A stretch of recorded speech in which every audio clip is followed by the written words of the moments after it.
এক গাঁয়ে ছোট্ট একটা ছেলে থাকত। নাম তার রাজু। আকাশের দিকে তাকিয়ে তাকিয়ে সে মেঘেদের সাথে গল্প করত। তুই কি আমাকে দেখতে পারিস? আমি তো তোকে খুব ভালোবাসি। রাজু তার মনের কথা মেঘেদের বলতো। তার একটাই স্বপ্ন, একদিন সেই ছুবে নীল আকাশ। আমি একদিন আকাশের ঠিক মাঝে গিয়ে দাঁড়াবো, সব মেঘের সাথে খেলবো।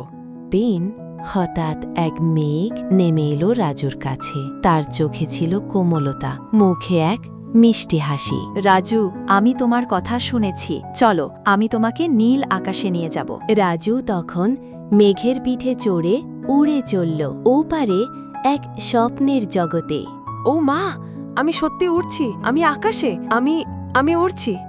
তারা পৌঁছালো মেঘেদের রাজ্যে, যেখানে চারপাশে শুধু মেঘ, আলো আর খুশি। এত মেঘের বাড়ি, এ কি সত্যি? আমি কি স্বপ্ন দেখছি?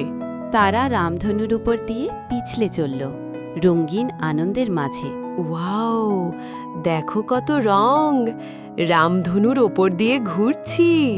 রাজু মেঘ শিশুদের সাথে খেলল লুকোচুরি আর লাফঝাপ। তোমরা সত্যি মজার, আমাকে ধরতে পারো না, আমি তো উড়ছি। শেষে মেঘটা রাজুকে তার গায়ে ফিরিয়ে দিল।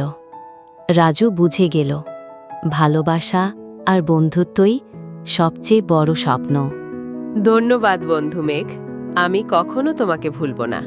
আমার স্বপ্ন সত্যি হয়েছে। তোমাদেরও যদি ভালো লাগে তাহলে আমাদের চ্যানেলটা সাবস্ক্রাইব করো আর পাশে থেকো, ঠিক আমার মেঘবন্ধুর মতো।